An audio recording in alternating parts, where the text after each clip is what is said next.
じはずんだもんなのだ。今回はルーンの紹介をするのだ。ルーンはいろんな構築の種類があるので、それらを全部紹介してあげるのだ。動画の最後と概要欄にデッキレシピがあるので、そちらも参考にしてほしいのだ。それでは始めていくのだ。そもそもルーンとは、相手のデッキをゼロにすることで勝ちを狙うテーマなのだ。あるいは相手のキーカードを全て除外して実質の勝ちを得るのだ。ルーン速攻魔法を発動するとバトルフェーズがスキップされるので、戦闘で相手のライフポイントを削って勝つのは難しくなっているのだ。ルーン速攻魔法は固有効果に加えて、相手のデッキの上から数枚除外する効果を持っているので、これで相手のデッキを減らしていくのだ。ルーンモンスターをエクストラデッキから特殊召喚する効果も持っているけど、これは展開するとき重要になってくるのだ。ルーンのそれぞれの固有効果はこんな感じなのだ。主に相手の妨害をするカードが多く、時間稼ぎをしながらデッキを削るのだ。ルーンにはフィールド魔法もあって、それがこのルーンの泉なのだ。ルーンの泉があるとルーン速攻魔法を手札から発動できるので、セットして割られることを防げるし、相手ターンに手札に加わったルーンをすぐ発動できるのだ。そして最強なのが2の効果なのだ。墓地のルーンをデッキに戻すことで最大3枚ドローができるのだ。同盟ターン位置がないし、相手ターンにも使えるので、かなりの枚数をドローしていけるのだ。ただし墓地にルーン魔法がないとこの効果は使えないので、墓地を肥やす手段が構築で重要になるんだけど、ここは後の構築紹介で注目してほしいのだ。ルーンモンスターについても見ておくのだ。まずはフギン。ルーンフィールド魔法の泉をサーチできるので、フギンの効果を通すことがルーンデッキの最初の動きになるのだ。破壊の身代わりもできるので、泉を守るのにとても役立つのだ。続いては無忍なのだ。無忍は対象を取る効果を無効破壊できるのが強みなのだ。ただ他の2枚よりは使いづらいので、採用されないことも多いカードなのだ。そしてゲーリ。墓地から泉を回収できる効果なのだ。泉を何度も使うことができて、中盤以降でかなり役立つカードなのだ。破壊耐性も持っているので、相手の攻めを防ぎきるためにも便利なのだ。以上がルーンのカードの説明になるのだ。さて、この後構築紹介をしていくけど、注目してほしいポイントを伝えておくのだ。まずは展開の阻害方法なのだ。ルーン魔法だけに妨害を頼ると安定性が著しく落ちてしまうのだ。少ない枚数を初動として妨害を用意できるギミックが必要となるのだ。アドバンテージの稼ぎ方にも注目なのだ。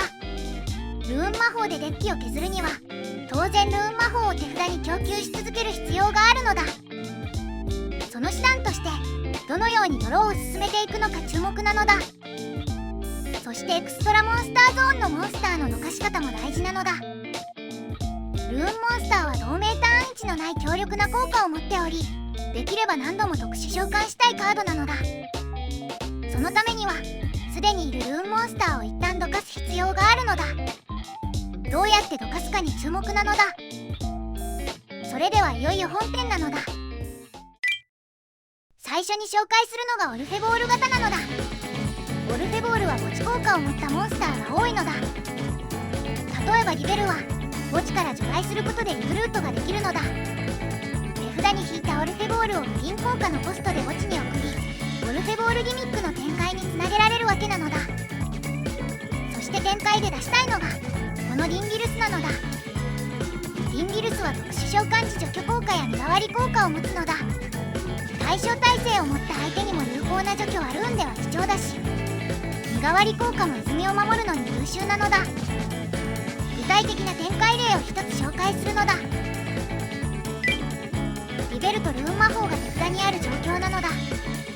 まずはルーン魔法を発動してフギンを特殊召喚。フギンの効果を発動。リベルをコストで捨てて泉をサーチするのだ。墓地のリベルの効果を発動し、デッキからオルフェボールトロイネアを特殊召喚。2体を素材にしてガラテアをリンク召喚なのだ。その後墓地のトロイネアの効果を発動し、デッキから墓地にスケルチオンを送るのだ。ここでガラテアの効果を使い、除外されているトロイネアをデッキに戻してリソース回復なのだ。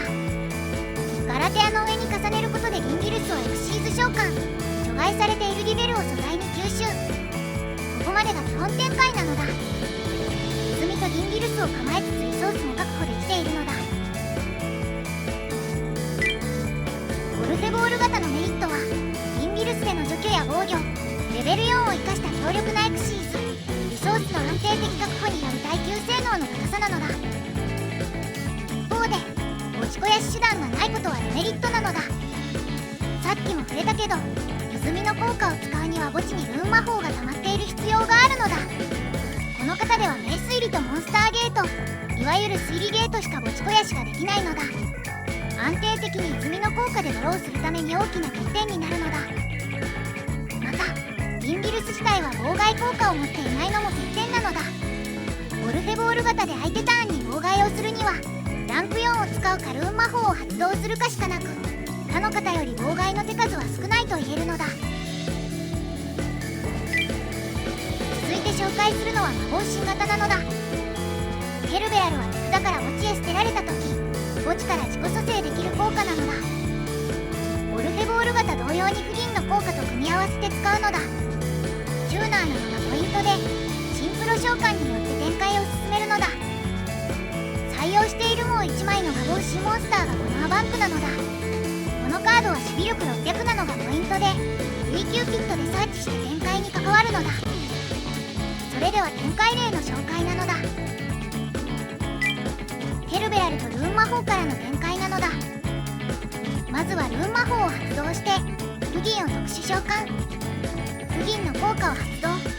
ヘルベラルをコストで捨てて泉をサーチするのだ。捨てられたケルベラルの効果によって自身を蘇生。ヘルベラルとフギンでルイキューピットをシンクロ召喚。成功時にレベルを2つ上げるのだ。その後泉を発動。続いてルーン魔法を発動し、もう一度フギンを出すのだ。成功時にフギンと泉の効果が発動し、ドローとサーチなのだ。その後フギンとルイキューピットでシンクロ召喚、カオスルーラーを出すのだ。成功時にはカオスルーラーと墓地のルイキューピットの効果が発動されるのだ。カオスルーラーはデッキから5枚めくり、光闇属性モンスターを手札に加えて残りを捨てるのだ。ルイキューピットではアバンクをサーチできるのだ。アバンクを通常召喚し、カオスルーラーとシンクロ召喚、バロネスを出すことができるのだ。ここまでが基本展開なのだ。ただ、もし魔法神がもう1枚あった場合はさらに展開が広がるのだ。ここではさっきのカオスルーラーの効果でケルベラルが手札に加わったと想定して、もう少し展開を紹介するのだ。墓地のアバンクの効果を発動し、ケルベラルを捨ててアバンクを特殊召喚。捨てられたケルベラルも特殊召喚されるのだ。続いて泉を発動してからルーン魔法でゲーリを特殊召喚。成功時にゲーリと泉の効果。ゲーリで墓地の泉を回収しつつ泉の効果でドローするのだ。その後ゲーリとケルベラルでシンクロ召喚するのだ。レベル6魔法神アンドレイスを出すのだ。成功時にはアンドレイスの効果でハンデスかドローができるのだ。その後墓地のカオスルーラーの効果を使い、墓地から自己蘇生するのだ。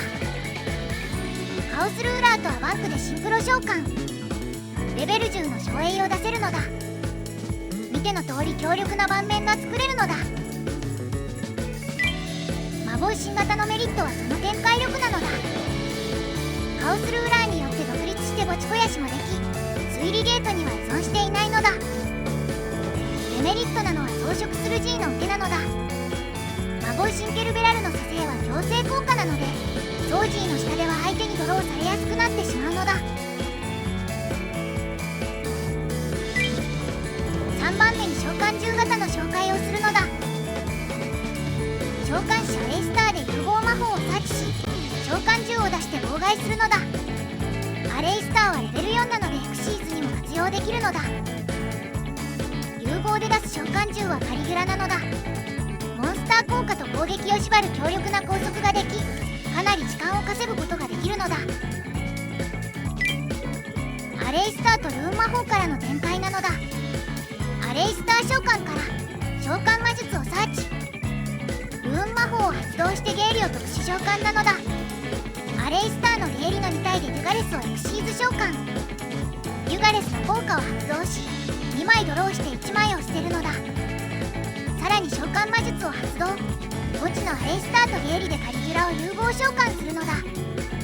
ここまでが基本展開だけど、実際のデュエルではカリギュラを出す前に推理ゲートで展開してバブースカを出したり、フギンを特殊召喚して泉をサーチしたり、手札に応じて動いていくのだ。召喚獣型の特徴は召喚獣テーマ特有の安定性があることなのだ。アレイスターが後続となって時短以降も妨害を増やしていけるし、ランク4をどんどん立てる展開もできるのだ。一方で手数が多いような展開はできないので、後攻では不安が残るのだ。落ち肥やしも推理ゲート依存なのが気になるところなのだ。続いてデクレアラー型なのだ。デクレアラーディバイナーは召喚時に電子族を墓地に送れるのだ。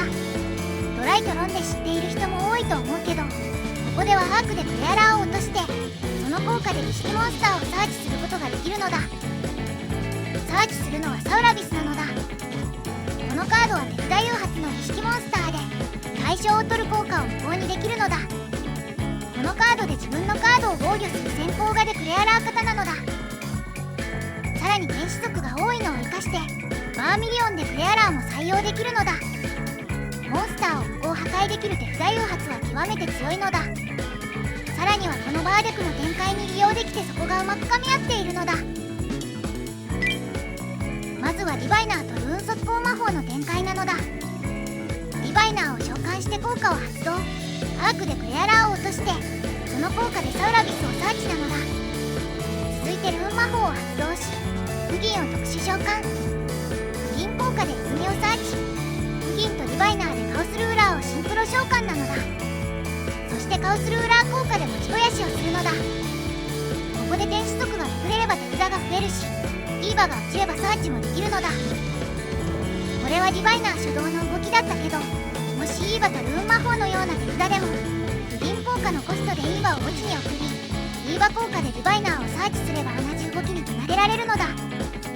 またバーミリオンでクレアラー初動でも V 級キットを経由してカオスルーラーまでは行けるので、各々試してほしいのだ。デクレアラー型のメリットは手札誘発の豊富さなのだ。ルーンデッキの中でも無理なく手札誘発を入れやすいこの方は後攻でも勝ちやすいと言えるのだ。一方で手札が減りやすく手数が少なくなりやすいのと、デッキ内のルーンの枚数が少なくてデッキ破壊が遅いので使いづらさを感じるのが欠点なのだ。最後に紹介するのは命削り型なのだ。この方のやりたいことはシンプルで、強力なモンスターや永続トラップで盤面をロックして時間を稼ぐのだ。キーカードとなる命削りはその制約で特殊召喚できなくなる反面、最大3枚ドローができるぶっ壊れ効果を持つのだ。メタビートデッキのように相手を完封してしまえるのがこのデッキの強いところなのだ。ただしドローンに頼り切ってしまうので好き嫌いがありそうなデッキタイプだとは感じるのだ。弱点を挙げるなら命削りのせいで手札を全て捨ててしまうので、一度盤面を返されるとすぐ負けてしまうことなのだ。最後にデッキレシピを載せておくのだ。ご視聴ありがとうございました。チャンネル登録もお願いするのだ。